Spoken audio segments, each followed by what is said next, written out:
بسم اللہ الرحمن الرحیم۔ وہ دونوں ایک بار پھر خاموش تھے۔ اسجد کو الجھن ہونے لگی۔ امامہ اتنی کم گو نہیں تھی جتنی وہ اس کے سامنے ہو جاتی تھی۔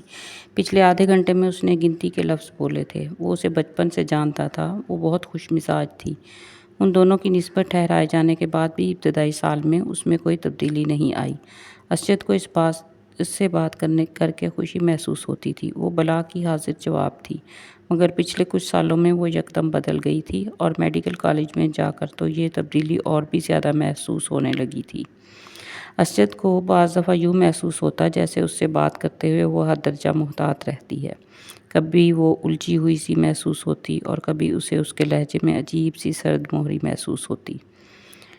اسے لگتا وہ جلد از جلد اس سے چھٹکارا پا کر اس کے پاس سے اٹھ کر چلی جانا چاہتی ہے۔ اس وقت بھی وہ ایسا ہی محسوس کر رہا تھا۔ میں کئی بار سوچتا ہوں کہ میں خواہ ہی تمہارے لیے یہاں آنے کا تردد کرتا ہوں۔ تمہیں تو اس سے کوئی فرق نہیں پڑتا ہوگا کہ میں آؤں یا نہ آؤں۔ اسجد نے ایک گہری سانس لے کر کہا۔ وہ اس کے بالمقابل لان چیئر پر بیٹھی دور باؤنڈری وال پر چڑھی ہوئی بیل کو گھور رہی تھی۔ اسجد کی شکایت پر اس نے گردن ہلائے بغیر اپنی نظریں بیل سے ہٹا کر اسجد پر مرکوز کر دیں۔ اسجد نے سوالیہ نظروں سے اسے دیکھا، مگر وہ خاموش رہی۔ تو اس نے لفظوں میں کچھ رد و بدل کے ساتھ اپنا سوال دہرایا۔ تمہیں میرے نہ آنے سے کوئی فرق نہیں پڑے گا امامہ؟ کیوں، ٹھیک کہہ رہا ہوں میں؟ اب میں کیا کہہ سکتی ہوں اس پر؟ تم کم از کم انکار تو کر سکتی ہو، میری بات کو جھٹلا تو سکتی ہو کہ ایسی بات نہیں ہے، میں غلط سوچ رہا ہوں۔ اور ایسی بات نہیں ہے، آپ غلط سوچ رہے ہیں، امامہ نے اس کی بات کاٹ کر کہا۔ اس کا لہجہ اب بھی اتنا ہی ٹھنڈا اور چہرہ اتنا ہی بے تاثر تھا جتنا پہلے تھا۔ اسجد ایک ٹھنڈی سانس لے کر رہ گیا۔ ہاں، میری دعا اور میری خواہش تو یہی ہے کہ ایسا نہ ہو، اور میں واقعی غلط سوچ رہا ہوں، مگر تم سے بات کرتے ہوئے میں ہر بار ایسا ہی محسوس کرتا ہوں۔ کس بات سے آپ ایسا محسوس کرتے ہیں؟ اس بار پہلی بار اسجد کو اس کی آواز میں کچھ ناراضی جھلکتی ہوئی محسوس ہوئی۔ بہت سی باتوں میں تم میری کسی بات کا ڈھنگ سے جواب ہی نہیں دیتی، حالانکہ میں آپ کی ہر بات کا ڈھنگ سے جواب دینے کی بھرپور کوشش کرتی ہوں، لیکن اب اگر آپ کو میرے جواب پسند نہ آئے تو میں کیا کر سکتی ہوں؟ اسجد کو اس بار بات کرتے ہوئے وہ کچھ مزید خفا محسوس ہوئی۔ میں نے یہ کب کہا کہ مجھے تمہارے جواب پسند نہیں آئے؟ میں تو صرف یہ کہہ رہا تھا کہ میری ہر بات کے جواب میں تمہارے پاس ہاں اور نہیں کے علاوہ کچھ نہیں ہوتا۔ بعض دفعہ تو مجھے لگتا ہے کہ میں اپنے آپ سے باتیں کر رہا ہوں۔ اگر آپ مجھ سے یہ پوچھیں گے کہ تم ٹھیک ہو، تو میں اس کا جواب ہاں یا نہ میں ہی دوں گی نا۔ ہاں اور نہیں کے علاوہ اس سوال کا جواب کسی تقریر سے زیادہ دیا جا سکتا ہے، تو آپ مجھے وہ دے دیں، میں وہ کر دوں گی۔ وہ بالکل سنجیدہ تھی۔ ہاں اور نہیں کے ساتھ بھی تو کچھ کہا جا سکتا ہے، اور کچھ نہیں تم جواباً میرا حال ہی پوچھ سکتی ہو۔ میں آپ کا کیا حال پوچھوں؟ ظاہر ہے آپ میرے گھر آئے ہیں، میرے سامنے بیٹھے مجھ سے باتیں کر رہے ہیں، تو اس کا واضح مطلب تو یہی ہے کہ آپ ٹھیک ہیں، ورنہ آپ اس وقت اپنے گھر اپنے بستر پر پڑے ہوتے۔ یہ فارمیلٹی ہوتی ہے امامہ، اور آپ جانتے ہیں میں فارمیلٹیز پر یقین نہیں رکھتی۔ آپ بھی مجھ سے میرا حال نہ پوچھا کریں، میں بالکل مائنڈ نہیں کروں گی۔ اسجد جیسے لاجواب ہو گیا۔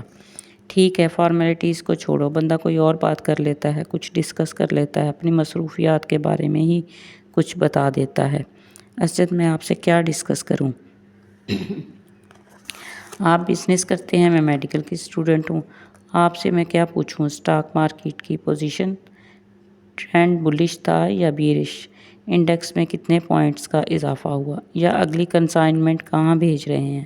اس بار گورنمنٹ نے آپ کو کتنی ریبیٹ دی ہے؟ اس کا لہجہ اب بھی اتنا ہی سرد تھا۔ یا آپ سے اناٹومی ڈسکس کروں؟ کون سے عوامل انسان کے جگر کو متاثر کر سکتے ہیں؟ بائی پاس سرجری میں اس سال کون سی نئی تکنیک استعمال کی گئی ہے؟ دل کی دھڑکن بحال کرنے کے لیے کتنے سے کتنے وولٹ کا الیکٹرک شاک دیا جا سکتا ہے؟ تو ہم دونوں کی مصروفیات تو یہ ہیں۔ اب ان کے بارے میں ڈسکشن سے آپ اور میں محبت اور بے تکلفی کی کون سی منزلیں طے کریں گے، وہ میری سمجھ سے باہر ہے۔ اسجد کا چہرہ سرخ ہو گیا۔ اب وہ اس لمحہ کو کوس رہا تھا جب اس نے امامہ سے شکایت کی تھی۔ اور بھی تو مصروفیات ہوتی ہیں انسان کی، اسجد نے قدرے کمزور لہجہ میں کہا۔ نہیں، پڑھائی کے علاوہ میری تو اور کوئی مصروفیات نہیں ہیں، امامہ نے قطعیت سے سر ہلاتے ہوئے کہا۔ پہلے بھی تو ہم دونوں آپس میں بہت سی باتیں کرتے تھے، امامہ نے اس کی بات کاٹ دی۔ پہلے کی بات چھوڑیں، اب میں وقت ضائع کرنا افورڈ نہیں کر سکتی۔ حیرت مجھے آپ پر ہو رہی ہے، آپ بزنس مین ہو کر اتنی امیچور اور ایموشنل سوچ رکھتے ہیں۔ آپ کو تو خود بہت پریکٹیکل ہونا چاہیے۔ اسجد کچھ بول نہ سکا۔ ہم دونوں کے درمیان جو رشتہ ہے وہ ہم دونوں جانتے ہیں۔ اب اگر آپ میری پریکٹیکل اپروچ کو بے التفاتی، بے نیازی، ناراضی سمجھیں تو میں کیا کر سکتی ہوں؟ میں آپ کے ساتھ یہاں بیٹھی ہوں تو اس کا مطلب یہی ہے کہ میں اس رشتے کو اہمیت دیتی ہوں، ورنہ کوئی اجنبی تو اس طرح یہاں میرے ساتھ بیٹھ کر چائے نہیں پی سکتا۔ وہ ایک لمحے کے لیے رکی۔ اور جہاں تک اس بات کا تعلق ہے کہ آپ کے آنے یا نہ آنے سے مجھے کوئی فرق پڑے گا یا نہیں، حقیقت یہ ہے کہ ہم دونوں ہی بہت مصروف رہتے ہیں۔ ہم ماڈرن ایج کی پیداوار ہیں، نہ میں کوئی ہیر ہوں کہ آپ کے لیے گھی کی چوری لے جا کر گھنٹوں آپ کی بانسری سنتی رہوں گی، نہ ہی آپ رانجھے کے قبیلے سے تعلق رکھتے ہیں کہ میرے لیے گھنٹوں یہ فریضہ سر انجام دیں۔ سچ یہی ہے کہ فرق واقعی نہیں پڑتا کہ ہم دونوں ملیں یا نہ ملیں، باتیں کریں یا نہ کریں، ہمارا رشتہ وہی رہے گا جو اب ہے، یا آپ کو لگتا ہے کہ اس میں کوئی تبدیلی آ سکتی ہے؟ اگر اسجد کے ماتھے پر پسینہ نہیں آیا تھا تو اس کی واحد وجہ دسمبر کا مہینہ تھا۔ ان دونوں کی عمر میں 8 سال کا فرق تھا، مگر اس وقت پہلی بار اسجد کو یہ فرق 18 سال کا محسوس ہوا تھا۔ وہ اسے اپنے سے 18 سال بڑی لگی تھی۔ 2 ہفتے پہلے وہ 19 سال کی ہوئی تھی، مگر اس وقت اسجد کو لگ رہا تھا جیسے وہ ٹین ایج سے سیدھی ادھیڑ عمری میں چلی گئی تھی، اور خود وہ ایک بار پھر پری ٹین میں آ گیا تھا۔ وہ اس کے بالمقابل ٹانگ پر ٹانگ رکھے اسجد کے چہرے پر نظریں جمائے اسی بے تاثر انداز میں اس کے جواب کی منتظر تھی۔ اسجد نے کرسی کے ہتھے پر ٹکے اس کے ہاتھ میں منگنی کی انگوٹھی کو دیکھا اور کھنکھار کر اپنا گلا صاف کرنے کی کوشش کی۔ تم بالکل ٹھیک کہہ رہی ہو، میں صرف اس لیے ڈسکشن کی بات کر رہا تھا کہ ہمارے درمیان انڈرسٹینڈنگ ڈیولپ ہو سکے۔ اسجد، میں آپ کو بہت اچھی طرح سمجھتی اور جانتی ہوں، اور یہ جان کر مجھے افسوس ہوا کہ آپ سمجھتے ہیں کہ ہمارے درمیان ابھی بھی کسی انڈرسٹینڈنگ کو ڈیولپ کرنے کی ضرورت ہے۔ میرا خیال تھا ہم دونوں کے درمیان اچھی خاصی انڈرسٹینڈنگ ہے۔ وہ اسجد کا دن نہیں تھا، اسجد نے اعتراف کیا۔ اور اگر آپ کا یہ خیال ہے کہ اناٹومی اور بزنس کو ڈسکس کر کے ہم کوئی انڈرسٹینڈنگ ڈیولپ کر لیں گے تو ٹھیک ہے، آئندہ ہم یہی ڈسکس کر لیا کریں گے۔ امامہ کے لہجے میں لاپرواہی کا عنصر واضح تھا۔ تم کو میری بات بری لگی ہے؟ بالکل بھی نہیں، میں کیوں برا مانوں گی؟ اس کے لہجے میں موجود حیرت کے عنصر نے اسجد کو مزید شرمندہ کیا۔ شاید میں نے غلط بات کی ہے، شاید نہیں، یقیناً، اس نے تینوں لفظوں پر باری باری زور دیتے ہوئے کہا۔ تم جانتی ہو میرے نزدیک یہ رشتہ کتنی اہمیت کا حامل ہے۔ میرے بہت سے خواب ہیں اس رشتے کے حوالے سے، تمہارے حوالے سے، اسجد نے ایک گہرا سانس لے کر کہا۔ امامہ بے تاثر چہرے کے ساتھ اسی بیل کو دیکھ رہی تھی۔ شاید اس لیے میں ضرورت سے زیادہ حساس ہو جاتا ہوں۔ مجھے اس رشتے کے حوالے سے کوئی خوف نہیں ہے، میں جانتا ہوں یہ رشتہ ہم دونوں کی مرضی سے ہوا ہے۔ وہ اس کے چہرے پر نظریں جمائے بڑے جذب سے کہہ رہا تھا، اور یکدم ہی اسے ایک بار پھر یہ احساس ہونے لگا تھا جیسے وہ وہاں موجود نہیں تھی، اس کی بات نہیں سن رہی تھی۔ اسجد کو لگا وہ ایک بار پھر خود سے باتیں کر رہا تھا۔ ایک بہت بڑی کوٹھی کے عقب میں موجود انیکسی سے میوزک کی آواز باہر لان تک آ رہی تھی۔ باہر موجود کوئی بھی شخص انیکسی کے اندر موجود لوگوں کی قوت برداشت پر حیرانی کا اظہار کر سکتا تھا، لیکن وہ انیکسی کے اندر موجود لوگوں کی حالت دیکھ لیتا تو وہ ان حیران کن قوت برداشت کی وجہ سے جان جاتا۔ انیکسی کے اندر موجود 6 لڑکے جس حالت میں تھے، اس حالت میں اس سے زیادہ تیز اور بلند میوزک بھی ان پر اثر انداز نہ ہو سکتا تھا، اور جہاں تک 7ویں لڑکے کا تعلق تھا وہ ایسی کسی چیز سے متاثر نہیں ہوتا تھا۔ انیکسی کا وہ کمرہ اس وقت دھوئیں کے مرغولوں اور عجیب قسم کی بو سے بھرا ہوا تھا۔ قالین پر ایک مشہور ریسٹورنٹ سے لائے گئے کھانے کے کھلے ہوئے ڈبے اور ڈسپوزیبل پلیٹیں چمچے بھی پڑے تھے۔ قالین پر کھانے پینے کی بچی کچی چیزیں اور ہڈیاں بھی ادھر ادھر پھینکی گئی تھیں۔ سافٹ ڈرنک کی پلاسٹک کی بوتلیں بھی ادھر ادھر لڑک رہی تھیں۔ کیچپ کی بوتلوں سے نکلنے والے کیچپ قالین کو کچھ اور بدنما بنا رہی تھیں۔ وہ 7 لڑکے اسی قالین پر ایک دوسرے سے کچھ فاصلے پر براجمان تھے۔ ان کے سامنے قالین پر بیئر کے خالی کینز کا ایک ڈھیر بھی لگا ہوا تھا اور تفریح کا یہ سلسلہ وہیں تک نہیں رکا تھا۔ اس وقت وہ ان ڈرگز کو استعمال کرنے میں مصروف تھے جن کا انتظام ان میں سے ایک نے کیا تھا۔ پچھلے 2 ماہ میں وہ تیسری بار اس ایڈونچر کے لیے اکٹھے ہوئے تھے اور ان 3 مواقع پر وہ 4 مختلف قسم کی ڈرگز استعمال کر چکے تھے۔ پہلی بار انہوں نے وہ ڈرگ استعمال کی تھی جو ان میں سے ایک کو اپنے باپ کی دراز سے ملی تھی۔ دوسری بار انہوں نے جو ڈرگ استعمال کی تھی وہ انہوں نے اپنے ایک اسکول فیلو کے توسط سے اسلام آباد کے ایک کلب سے خریدی تھی، اور اس بار وہ جو ڈرگ استعمال کر رہے تھے وہ انہوں نے ایک ٹرپ پر راولپنڈی کے ایک مارکیٹ میں اخوان سے خریدی تھی۔ تینوں مواقع پر انہوں نے ان ڈرگز کے ساتھ الکوہل کا استعمال کیا تھا جس کا حصول ان کے لیے مشکل نہیں تھا۔ اس وقت بھی ان 7 لڑکوں میں سے 6 لڑکے پوری طرح نشے میں تھے۔ ان میں سے ایک ابھی ابھی کانپتے ہاتھوں کے ساتھ ڈرگ کو سونگھنے کی کوشش کر رہا تھا، جبکہ 2 لڑکے سگریٹ پیتے ہوئے باقی لڑکوں کے ساتھ ٹوٹی پھوٹی گفتگو کر رہے تھے۔ صرف 7واں لڑکا مکمل طور پر ہوش میں تھا۔ اس لڑکے کا چہرہ مہاسوں سے بھرا ہوا تھا اور اس کے گلے میں موجود ایک سیاہ تنگ ڈوری میں 3-4 تانبے کی عجیب سی شکلوں کے زیورات پروئے ہوئے تھے۔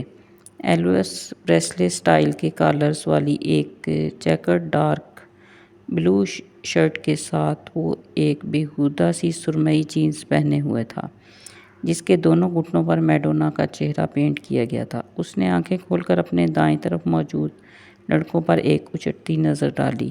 اس کی آنکھیں سرخ ہو رہی تھیں، مگر اس سرخی کے باوجود وہ ایسا کوئی تاثر نہیں دے رہی تھیں کہ وہ باقی لڑکوں کی طرح مکمل طور پر نشے کی گرفت میں تھا۔ چند منٹ انہیں دیکھنے کے بعد اس نے سیدھے ہوتے ہوئے ڈبیا میں موجود باقی ڈرگ کون میں ڈال دی اور ایک چھوٹے سے اسٹرا کے ساتھ اسے سونگھنے لگا۔